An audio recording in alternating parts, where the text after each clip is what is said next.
இந்த படத்துல கதையே அதுதானே, யார் ஹீரோ யார் வில்லன், நீங்க எடுக்கிற முடிவு, சுயநல சந்தர்ப்பம் எல்லாத்துலேயும் வந்து நீங்கள் எப்படி டெசிஷன் எடுக்கிறீங்க அதுதான் முடிவு பண்ணுது. ஒருத்தருக்கு ஹீரோவாக இருக்கிறவங்க ஒருத்தருக்கு வில்லனாக இருப்பாங்க, அதே சமயத்தில் ஒருத்தருக்கு வில்லனாக இருக்கிறவங்க சில பேருக்கு நல்லவராக தெரிவாங்க. பொதுவாக ஒரு வில்லனாக நடிக்கிறதுக்கும் கிரே ஷேட்ஸ் இருக்கிறதுக்கும் ரொம்ப வித்தியாசங்க.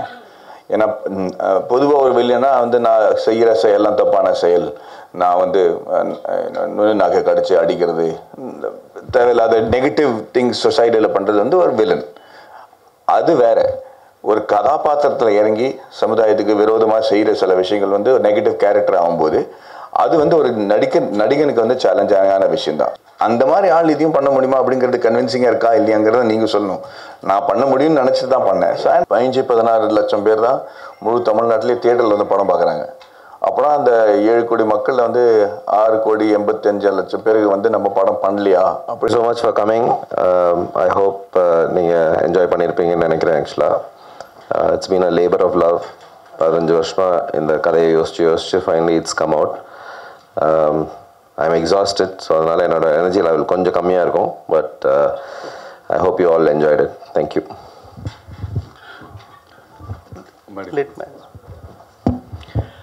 டிட்டோ எது சொல்றது அதுக்கப்புறம் இல்லை, ஆக்சுவலி நீங்கள் தான் சொல்லணும் உங்களுக்கு எப்படி. ஆமாம் ஆமாம் அப்படியா? அது ஆமாம். இப்போ நான் I'm ready for the question answer. அது பெட்டராக இருக்குங்க. நான் ஒன்றும் சொல்கிறதுக்கு பதில் வித்தியாசமான கேரக்டர் நீங்கள் நடிக்கிறதுக்கு கதை சொல்ல வரும்போது நீங்கள் எப்படி ஃபீல் பண்ணீங்க? வேணான்ட்டேன். அதான் உண்மை. அதான் அன்றைக்கே சொன்னேன் வேணான்னு சொன்னேன். ஏன்னா அது வந்து ஒரு வாழ்க்கையில் நான் அனுபவிக்காத சில விஷயங்கள்லாம் இந்த படத்தில் அந்த கதாபாத்திரத்தில் இருந்துச்சு. ஸோ அதை எப்படின்னா இவ்வளோ பெரிய லூசராக இருக்கான், ஜெயிக்கிறதுக்கு எந்த விதமான வாய்ப்பும் கொடுக்கலையே, பெரிய அளவில் வந்து சாதிக்கிற மாதிரி எதுவுமே இல்லையே, ஒரு ஹீரோயிசமே இல்லையே அப்படின்னு நினச்சிட்டு இருக்கும்போது அதை எப்படி வித்தியாசமாக பார்க்கணுன்னு ஒரு விஷயம் வந்து எனக்கு சசி சொல்லிக் கொடுத்தாரு. ஸோ அதனால் ஐ வாஸ் வெரி அவர் சொல்லிக் கொடுத்த விதத்தில் வந்து நான் கொஞ்சம் ஸ்கிரிப்ட் கதாபாத்திரங்களை வித்தியாசமாக பார்க்க ஆரம்பித்தேன். அதனால தான் போக போக ஒரு கிட்டத்தட்ட ஒரு ஊசி மாதிரி ஏறி இந்த மாதிரி ஒரு கேரக்டராக பண்ண முடிஞ்சது. இந்த படத்தில் நீங்கள் வில்லன் கேரக்டர் பண்ணியிருக்கீங்க, நயன்தாரா மேடம் வந்து ஹீரோயிசம் பண்ணியிருக்காங்க. இந்த படத்தில் கதையே அதுதானே, யார் ஹீரோ யார் வில்லன், நீங்கள் எடுக்கிற முடிவு, சுயநல சந்தர்ப்பம் எல்லாத்துலேயும் வந்து நீங்கள் எப்படி டெசிஷன் எடுக்கிறீங்க அதுதான் முடிவு பண்ணுது. ஒருத்தருக்கு ஹீரோவாக இருக்கிறவங்க ஒருத்தருக்கு வில்லனாக இருப்பாங்க, அதே சமயத்தில் ஒருத்தருக்கு வில்லனாக இருக்கிறவங்க சில பேருக்கு நல்லவராக தெரிவாங்க. அதான் இந்த படத்தோட கதை, அந்த கதத்தோட அருமையை.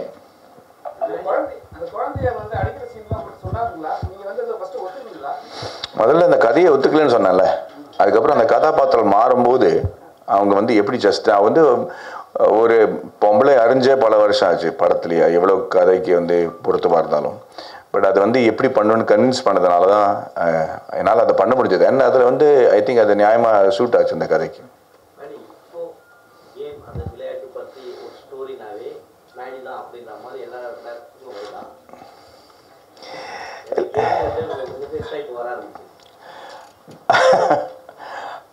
I don't know.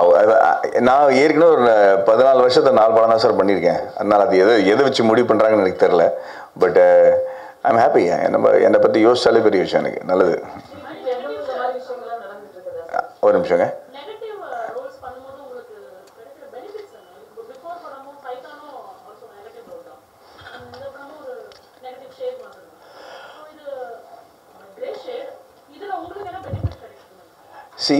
பொதுவாக ஒரு வில்லனாக நடிக்கிறதுக்கும் கிரே ஷேட்ஸ் இருக்கிறதுக்கும் ரொம்ப வித்தியாசங்க. ஏன்னா பொதுவாக ஒரு வில்லனா வந்து நான் செய்கிற செயல்லாம் தப்பான செயல், நான் வந்து நகை கடிச்சு அடிக்கிறது, தேவையில்லாத நெகட்டிவ் திங்ஸ் சொசைட்டியில் பண்ணுறது வந்து ஒரு வில்லன். அது வேற.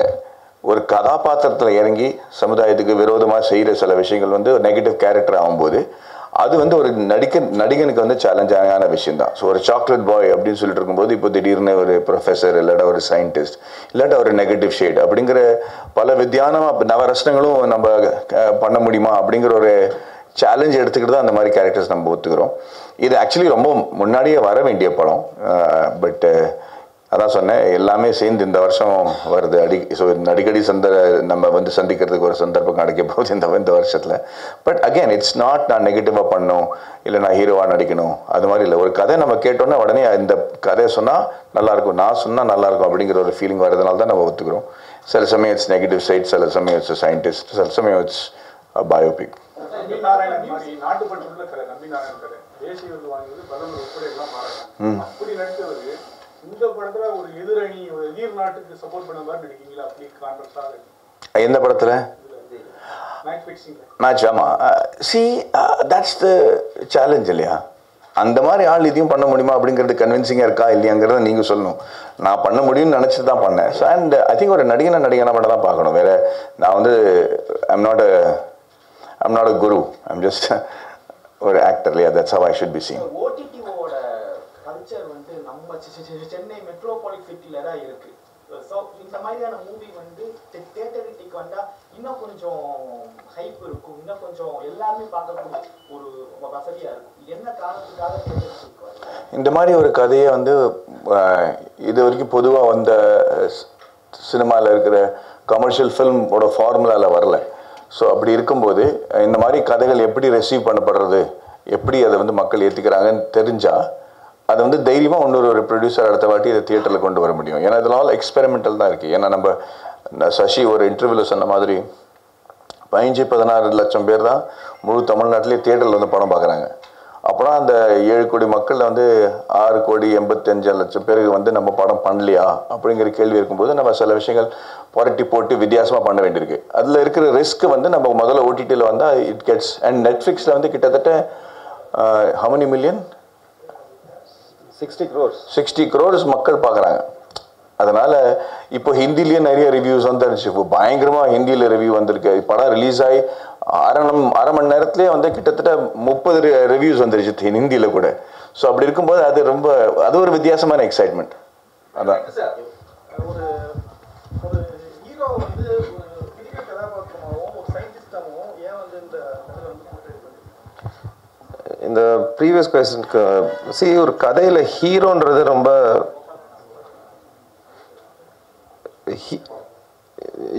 the word you should use is protagonist. Hero கிடையாது. ஐ மீன் இதில் அர்ஜுன் ஹீரோ, பட் இந்த கதையோட ப்ரொட்டாகனிஸ்ட் யாருன்னா சரான்ற கேரக்டர் தான். அவர் தான் சூத்திரதாரர்.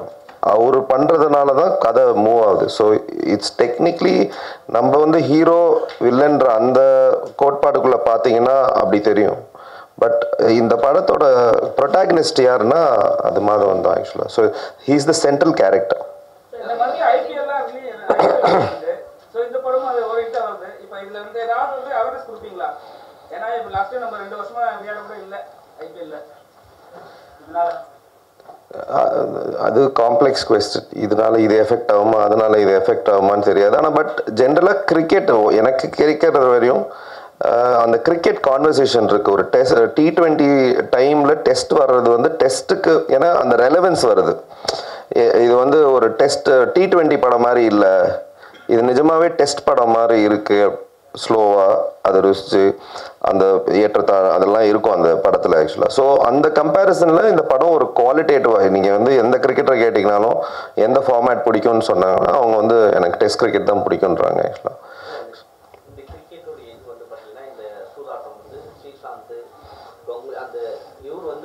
பார்க்கும்போது சித்தார்த் பார்க்கும்போது கம்பெனியுடைய லுக்கு தான்.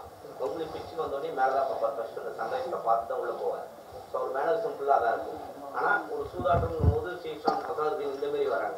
இது யாரை வச்சு நீங்கள் அதை கிரிக்கெட் மையப்படுத்திருக்கீங்க இந்த சூதாட்டத்துக்கு? இல்லை ஆக்சுவலாக படத்தில் சூதாட்டம்ன்றது வந்து ஒரு பெரிஃபரல் ஐடியா தான். அது வந்து சென்ட்ரல் ஐடியாவோ அது எப்படி நடக்குது, யார் இதில் இன்வால்வ்டுன்றது ஐடியா கிடையாது. அது அவங்கனால ஒரு கிரிக்கெட்டருக்கு ஒரு டெஸ்ட் வருது. அந்த டெஸ்ட்டில் அவர் வந்து அந்த அந்த எடை போடணும். அவர் பையன் முக்கியமா இல்லை அந்த கேம் முக்கியமான்ற ஒரு டெஸ்ட் வருது. ஸோ அது வந்து ஒரு ஸ்டார்டிங் பாயிண்ட்டை தவிர அது படத்தோட சென்ட்ரல் ஐடியாவே கிடையாது ஆக்சுவலாக. அண்ட் இந்த கிரிக்கெட்டர் வந்து ஆக்சுவலாக இந்த க்ளோஸாக கவனிச்சிங்கன்னா இந்தியாவில் விளாடின நிறைய கிரிக்கெட்டர்ஸோட ரெஃபரன்ஸ் வரும்.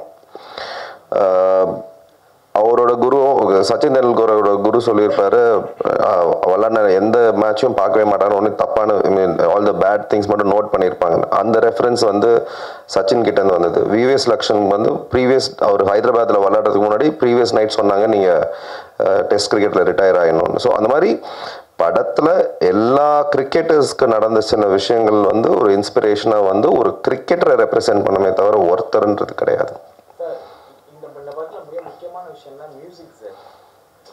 மற்றதெல்லாம் முக்கியம் இல்லையா? Okay okay.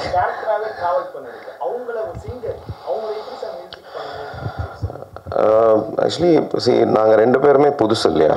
நான் வந்து அவங்களும் ஆர்கிடெக்ட் ஃபஸ்ட்டு, அதனால தான் எங்களோட கனெக்ஷன். அவங்க வந்து காலேஜில் ஸ்டூடெண்ட்டாக இருக்கும்போது நான் அவங்களுக்கு ப்ரொஃபஸராக இருந்திருக்கேன்.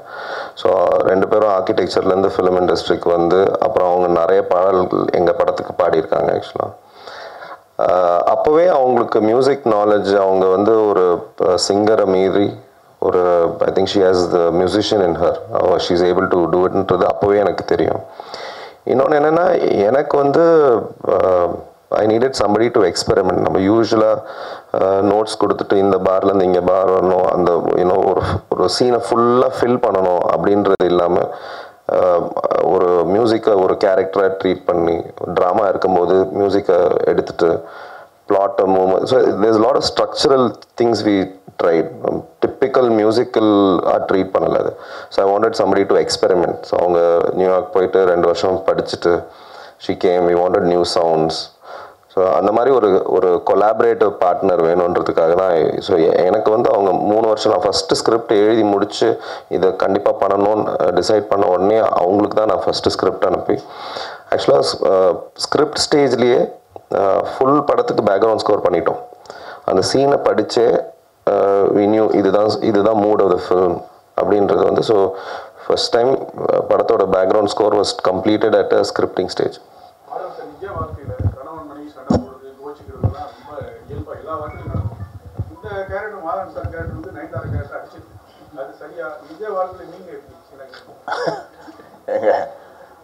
என் உயிருக்கே ஆபத்தாயிரும் இப்போ நான் அதுக்கு. என் வீட்டிலலாம் கையை யாருமே தூக்கி அடித்தது கிடையாது. அது நம்ம கலாச்சாரம் கிடையாது. இந்த படத்தில் வந்து அவன் அடிக்கும்போதே தன்னோட மனசாட்சியை தன்னோட தூர போக வச்சுட்டான் அப்படிங்கிறத நம்ம ரொம்ப அழகாக அவர் காட்டியிருப்பார். காளி வெங்கட்டோட கதாபாத்திரம் என்னோட மனசாட்சியாக தான் இருக்க போகுது. ஸோ அதை வந்து தூரம் போக போக நான் ஒரு மிருகமாக மாறுறேங்கிறது தான். அதனால் அவன் வந்து ஒரு நெகட்டிவ் கேரக்டராக மாறும்போது அதுக்கப்புறம் நல்லது என்ன கெட்டது என்ன கலாச்சாரம் என்ன அப்படிங்கிறத நம்ம பார்க்கறதில்ல. அதனால தான் அந்த மாதிரி கை நீட்டு அடிச்சிருக்கோம். நம்ம நடிகராக இருக்கும்போது டைரக்டர் சொல்கிறத மட்டும் நினச்சிருக்கோம். இப்போ நீங்கள் வந்து இயக்குனராக மாறி அவர் கூட எந்தெந்த சீனில் வந்துட்டு நீங்கள் கருத்து வேறுபாடு?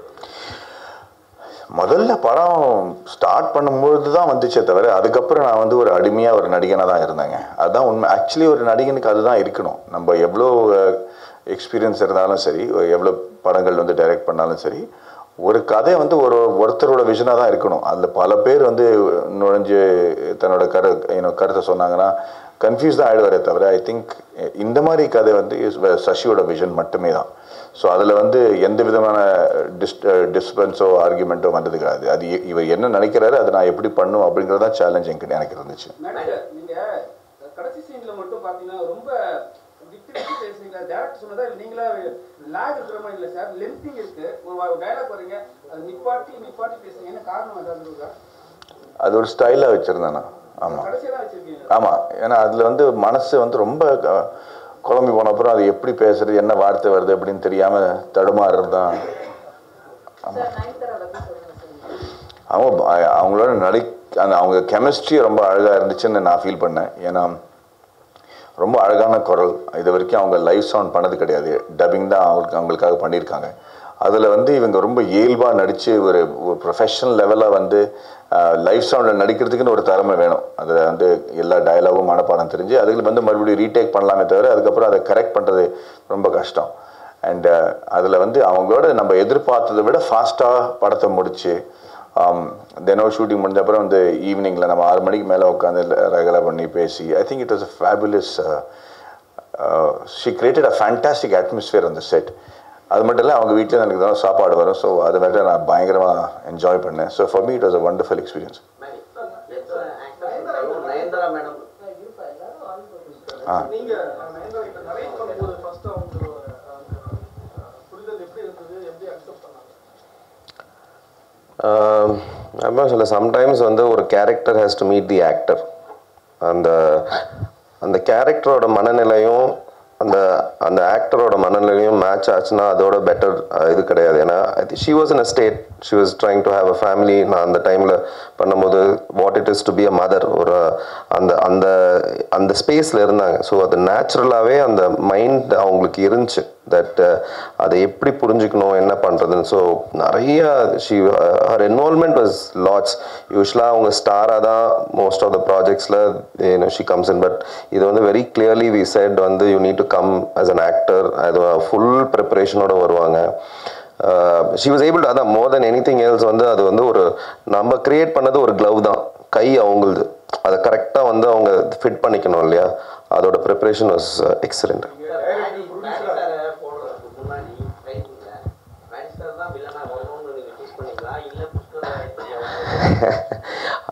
அந்த படமும் நம்ம தானே பண்ணோம். ஃபர்ஸ்ட் நான் அது வில்லன், அந்த என்னால் அந்த வில்லன்ற வார்த்தைக்கு மீறி போக முடியல. அது வில்லன் கிடையாதுன்னு நினைக்கிறேன். நம்ம வந்து இப்போது அந்த அர்ஜுனோட கேரக்டர் எடுத்துக்கிட்டிங்கன்னா அவனோட பெரிய வில்லன் எப்படி இருக்க முடியும்? இப்போ பையனை கொன்னா பரவாயில்லன்னு சொல்லிட்டு போய் மேட்சை விளையாடுறான். அந்த ஃபேமிலிக்கு அவனோட பெரிய வில்லன் அந்த அம்மாவுக்கு எப்படி இருந்திருக்கும்? அது வந்து ஸோ நம்ம வந்து அது பெர்ஸ்பெக்டிவ் தானே தவிர ஒரு சுச்சுவேஷனில் ஒருத்தன் வில்லன், ஒருத்தன் இது அவன் சூஸ் பண்ணுற டிசிஷன்னால தான் அது மாறுறான். மாதவனோட கேரக்டர் நீங்கள் க்ளோஸாக நோட் பண்ணிங்கன்னா அது மிஸ் ஆகும். பட் லாஸ்ட்டில் வந்து இதுவரையும் ப்ராஜெக்ட் தான் முக்கியம்னு போயிட்டே இருக்கிறவர் லாஸ்ட்டில் பொண்டாட்டிக்கு ப்ராப்ளம் வரும்போது உனக்கு தேவை நான் தான், நீ இங்கே வான்னு சொல்லிட்டு ஹீ சேவ்ஸ் ஹர். அப்போ ஹீரோ தானே. என் பொண்டாட்டி பரவாயில்லண்ணா. இப்போ குழந்தைய வந்து அந்த கதறில் தான் இருக்கானே தவிர அவன் ஒன்றும் பண்ணலையே அந்த குழந்தைய. So he saved her. அவங்க பின்னாடி போகிற இது வந்து ஹீ சேவ்ஸ் ஹர். ஸோ அந்த நிலைமையில கூட சரி இதோ நான் தப்பு பண்ணிட்டேன், என் பொண்டாட்டி தான் எனக்கு முக்கியம் அப்படின்னு சொல்லி ஒரு டிசிஷன் எடுக்கிறது ஹீரோ தானே.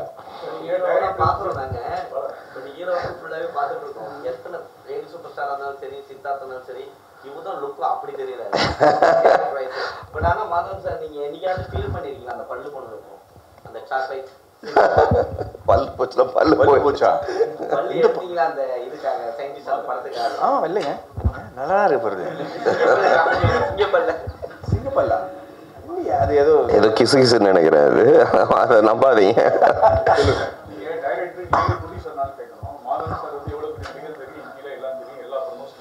நயன்தாரா வந்து நேசி பாயர்களாக வராங்க, மூகுத்தியம்மன் வராங்க. இந்த படம் ஃபங்க்ஷன் எதுக்குமே வரல.